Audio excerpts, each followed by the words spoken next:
कि रेप के केसेस में नोन होते हैं लोग, और रेप के केसेस में जो लोग जानकार लोग हैं, तो क्या वो लोग खाली एक ही संप्रदाय के लोग हैं? बिल्कुल सरास, मैं तो कह रही हूँ इतनी झूठ का प्रचार जो हो रहा है इस समय, उससे जो महिलाओं के मुद्दे हैं और जो महिलाओं की सुरक्षा का मुद्दा है, वो अपने आप में बिल्कुल पीछे हट गया है। देश की हर तीसरी महिला ने ये बात कही कि मेरे ऊपर हिंसा हो रही है, और ये हिंसा परिवार के लोग कर रहे हैं। तो फिर कहाँ ये होता है कि एक खास धर्म के लोग एक खास राज्य में, सिर्फ केरल में, उत्तर प्रदेश का आंकड़ा अगर आप देखें तो सबसे ज्यादा महिलाओं की हिंसा की रिपोर्टिंग, चाहे वो राष्ट्रीय महिला आयोग में हो या वो देश के एनसीआरबी डेटा में हो, जो नेशनल क्राइम रिकॉर्ड्स ब्यूरो का डेटा है, वो उठा के देख लें, सबसे ज्यादा वहां से केसेस आए हैं। 4 लाख से ऊपर केसेस रजिस्टर हुए एनसीआरबी में, जिसमें ये कहा है महिलाओं ने कि हमें हस्बैंड और रिलेटिव की तरफ से हमारे साथ हिंसा और मारपीट हुई है। जो इस समय देश में चर्चा है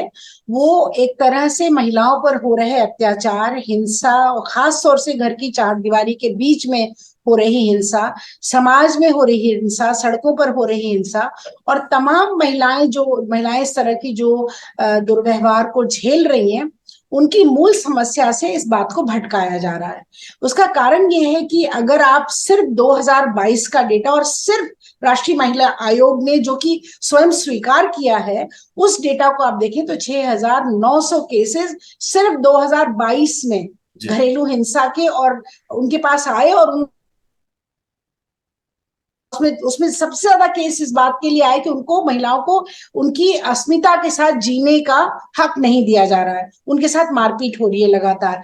और वो मारपीट कौन कर रहा है? ये मारपीट किसी एक धर्म, संप्रदाय, समुदाय के लोग नहीं कर रहे हैं, ये सारे ही पुरुष वर्ग के लोग कर रहे हैं। तो अभी क्या हो रहा है कि ऐसा लग रहा है कि पूरे देश में अगर महिलाओं के साथ कोई हिंसा हो रही है तो एक खास धर्म के लोग ही उस हिंसा को कर रहे हैं, जो कि सरासर गलत और झूठ है। अगर वो लोग भी कर रहे हैं तो बाकी लोग भी कर रहे हैं, लेकिन उनकी तरफ से पूरी दृष्टि को इस समय हटाया जा रहा है, उन लोगों को ये बताने की। और दूसरी बात देखिए, राष्ट्रीय जो हमारी नेशनल फैमिली हेल्थ सर्वे हुई, और जिसका डेटा सबसे लेटेस्ट डेटा पूरे देश के पैमाने पर हमारे सामने आया है, सेंसस तो हुआ नहीं तो हम लोग को पता नहीं सेंसस में क्या होगा, लेकिन वो जो डेटा है वो कहता है कि देश की हर तीसरी महिला ने ये बात कही कि मेरे ऊपर हिंसा हो रही है, और ये हिंसा परिवार के लोग कर रहे हैं। तो फिर कहाँ ये होता है कि एक खास धर्म के लोग एक खास राज्य में, सिर्फ केरल में, उत्तर प्रदेश का आंकड़ा अगर आप देखें तो सबसे ज्यादा महिलाओं की हिंसा की रिपोर्टिंग,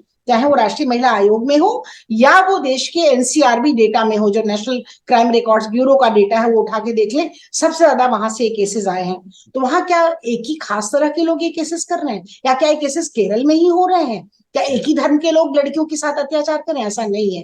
तो इसलिए मुद्दे से पूरे देश के ध्यान को इस समय भटकाया जा रहा है। देखिए, राजनीतिक मंशा जो भी है इसके पीछे, वो हम सब जानते हैं, लेकिन जो सबसे खतरनाक बात है और सबसे गलत बात हो रही है इस समय, कि एक तरफ तो आप कह रहे हैं डेवलपमेंट, क्योंकि G20 का जो हमारा ये सारा W20 चल रहा है, विमेन 20 चल रहा है, हर जगह सरकार विमेन लेड डेवलपमेंट की बात कर रही है, और बड़ी सजी सजाई, बड़े संभ्रांत वर्ग की महिलाएं वहां आ रही हैं अलग अलग सेक्टर से, और अपनी बात को वहां कह रही हैं।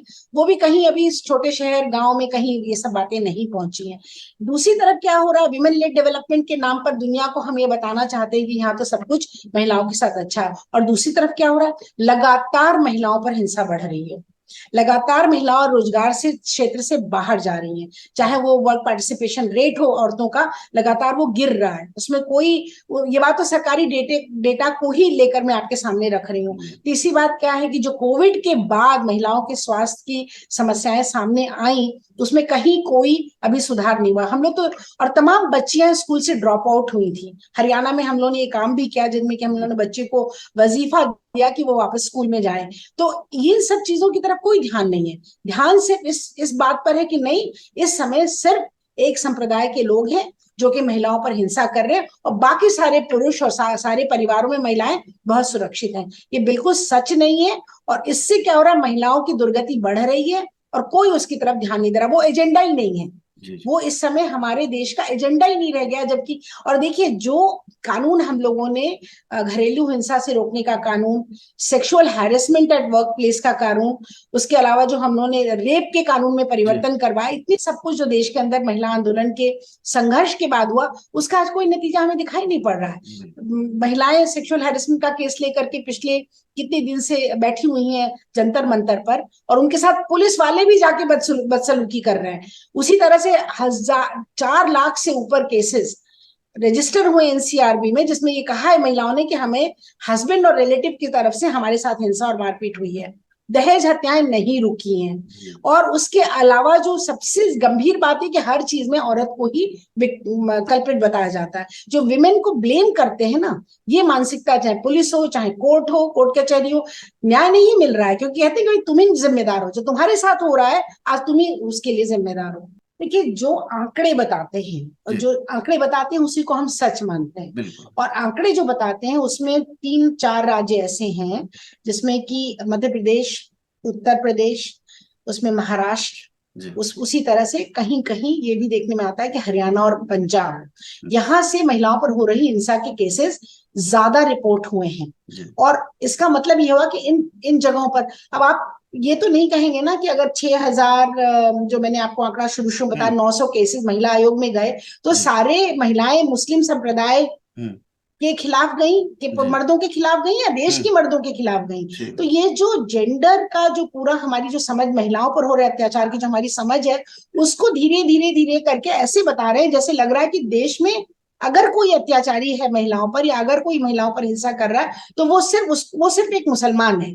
देखिए, सबसे बड़ी बात यह है कि इसमें तो संप्रदाय, धर्म, जी कोई भी कम्युनिटी, किसी को तो ये तो बात आती नहीं। ये जो हम्म बात है वो महिला पर हो रही हिंसा, जो कि हर तरह से पुरुष समाज की तरफ से, पेट्रियार्की की तरफ से, जो पुरुष के हाथ में सत्ता है, जी जो उसके हाथ में महिलाओं के शरीर पर नियंत्रण करना, उसका भोग करना, उसको एक उत्पाद के रूप में या प्रोडक्ट के रूप में प्रस्तुत करना, ये सब काम कौन कर रहा है? और 90% केसेस में दिल्ली पुलिस, पूरे देश के पुलिस का आंकड़ा है कि रेप के केसेस में नोन होते हैं लोग।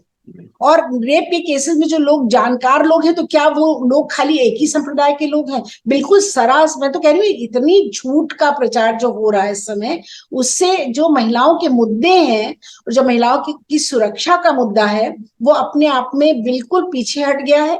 और एक खास तरह की आइडियोलॉजिकल डिबेट चलाई जा रही है। हमने 40 साल से काम किया महिलाओं के बिल्कुल बिल्कुल सम्मान को बचाने का, उनको हिंसा में से निकालने का। निर्भया के समय हम लोग 5 दिन इंडिया गेट पर मोबिलाइज करके बैठे रहे ठंड में, लेकिन हमने तो ये नहीं देखा निर्भया का रेपिस्ट कौन था, हाथरस का रेपिस्ट कौन है, अभी जो राजस्थान से केसेस आया उसका रेपिस्ट कौन है, जी या फिर दिल्ली में जो केस हुआ, आपने हाल में जो केसेस जी सुने, उनके रेपिस्ट कौन थे? तो ये कहाँ से ये कहा जा सकता है कि खास तरह के लोग या संप्रदाय और धर्म के लोग ही इस काम को कर रहे हैं? ये बिल्कुल गलत है। ये पेट्रियार्कल नेचर ऑफ सोसाइटी है। तमाम कानून बनने के बावजूद महिलाएं सुरक्षित नहीं है, और हर घर के अंदर महिलाएं सुरक्षित नहीं है। तो हर घर किसका है, आप खुद ही समझ लीजिए। दुर्भाग्य की बात यह है कि महिला सशक्तिकरण का मुद्दा आज हमारे एजेंडा में नहीं है। चाहे कितना भी हम लोग उसको कह लें कि कितने करोड़ हमारे बैंक के अकाउंट खुले हुए हैं, कितने करोड़ उज्ज्वला स्कीम में हमने चूल्हे बांट दिए, ये सब कुछ, ये चूल्हा चौका आइडियोलॉजी है। औरत चूल्हे चौके में रहे, वो अपना खाना बना ले सुरक्षित, मैं उसमें कोई बुराई नहीं देखती हूँ। लेकिन ये सशक्तिकरण का मतलब क्या हुआ?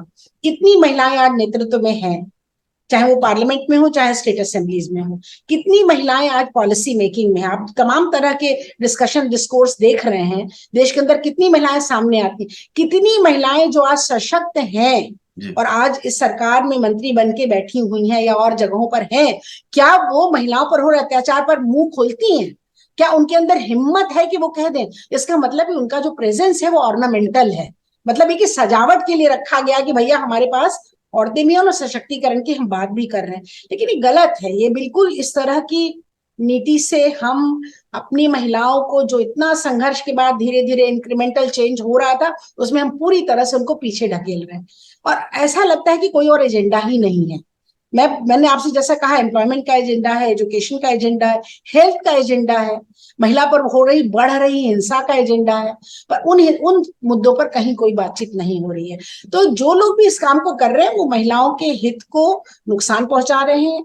वो हमारी आपकी बेटियां आने वाले समाज में कैसा जीवन जिएंगी, इस पर एक बहुत बड़ा प्रश्न चिन्ह खड़ा कर रहे हैं।